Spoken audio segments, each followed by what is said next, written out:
straight chlorine. Let the vibe slide over me. This beat is a chemical. Beat is a chemical. À votre avis, à part la couleur bleue, quel est le terme qui revient le plus souvent quand on parle de piscine ? Le chlore, bien sûr.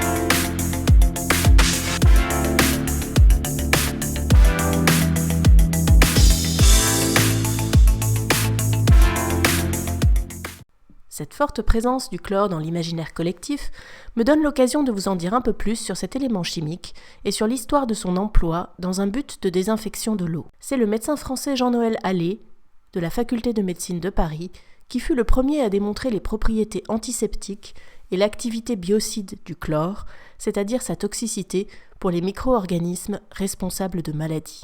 À partir de 1791, Allais recommande par conséquent d'utiliser du chlore pour désinfecter les cimetières et les salles de dissection. Mais c'est un certain John Snow, alors non, pas lui, mais John avec un H, qui a établi le rôle de l'eau dans la transmission des épidémies de choléra qui frappèrent l'Angleterre au XIXe siècle. C'est ce qu'on appelle la transmission hydrique. L'épidémie de 1854 fit par exemple plus de 600 morts. Or, en cartographiant le quartier de Soho, qui était alors en pleine expansion démographique, Snow s'aperçoit que les principaux points de propagation se situent à proximité des pompes à eau qui étaient alors très fréquemment utilisées par la population, en l'absence d'eau courante, dans les habitations. C'était l'époque où on se débarrassait sans scrupule des ordures dans la Tamise, souvent personnifiées dans les caricatures sous les traits d'un vieil homme sale en guenilles. Les scientifiques comprennent alors progressivement que la simple filtration de l'eau ne constitue pas un rempart suffisamment efficace. Ce sera le début de l'assainissement et de la chloration de l'eau en vue de sa potabilisation. Mais revenons brièvement sur l'élément lui-même. Le chlore est l'élément chimique de numéro atomique 17 dans la classification périodique.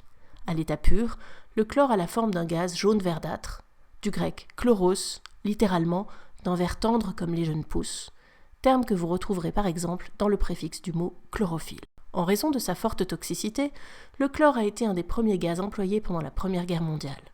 Le chlore est aujourd'hui le biocide industriel le plus utilisé, notamment parce que c'est un produit peu onéreux par rapport à d'autres solutions que nous évoquerons un peu plus tard. Dans un court-métrage réalisé en 2015, le réalisateur Brian Ferguson a imaginé des personnages développant une dépendance à la réaction entre un mystérieux produit chimique et le chlore de la piscine d'un motel de Floride. C'est le moment où je me dois de vous préciser que la consommation de chlore est totalement déconseillée, même avec modération. Dans la chanson Chlorine, sortie en 2018, le duo américain 21 Pilots célèbre la substance chimique comme métaphore d'une créativité au pouvoir purificateur. Dans la vidéo, sur laquelle nous reviendrons une autre fois, on voit les musiciens remplir de chlore une piscine vide et souillée. Une attachante petite créature baptisée Ned pourra ensuite y nager.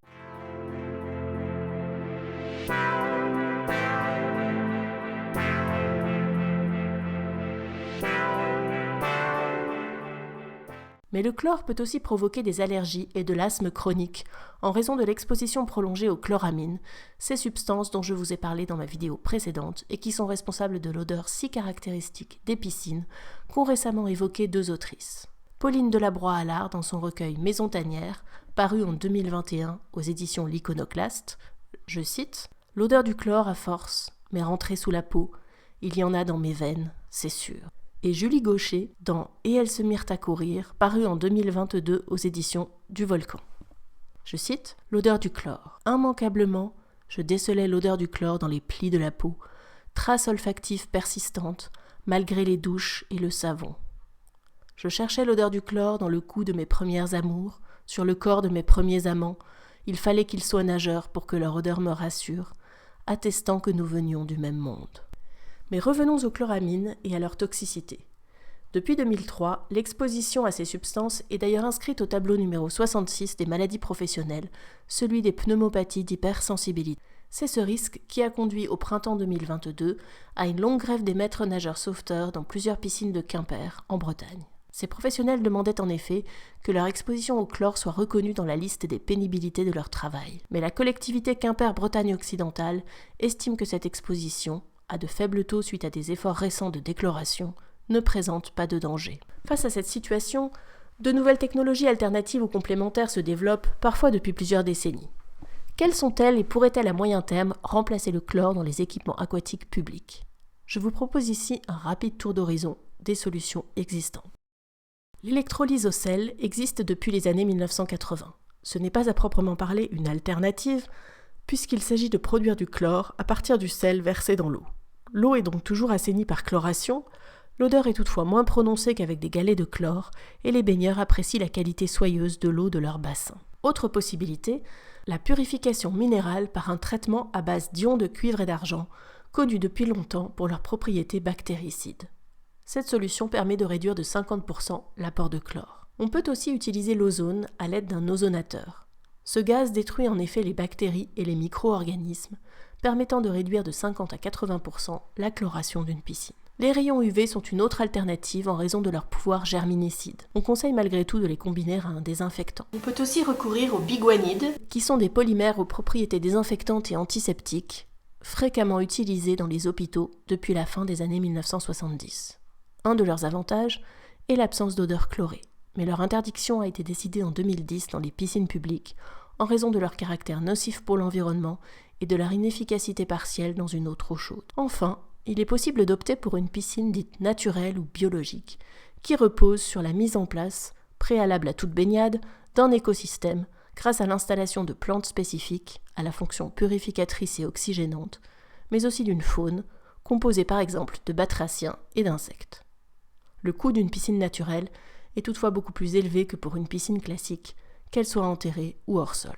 Donc malgré les recherches, les expérimentations et les progrès scientifiques, le chlore est encore bien loin d'être détrôné dans les équipements aquatiques publics, soumis à une stricte réglementation et à des contrôles réguliers de la part des agences régionales de santé. On peut donc parier qu'il continuera d'inspirer les écrivains et les cinéastes, tout en espérant qu'il n'affectera pas trop la santé des maîtres nageurs et des agents d'entretien des piscines. Quant à moi, je vous dis à bientôt, à l'occasion d'une prochaine vidéo qui portera sur la couleur de l'eau des piscines. De nos bassins de chlore, on n'entend plus rien dehors.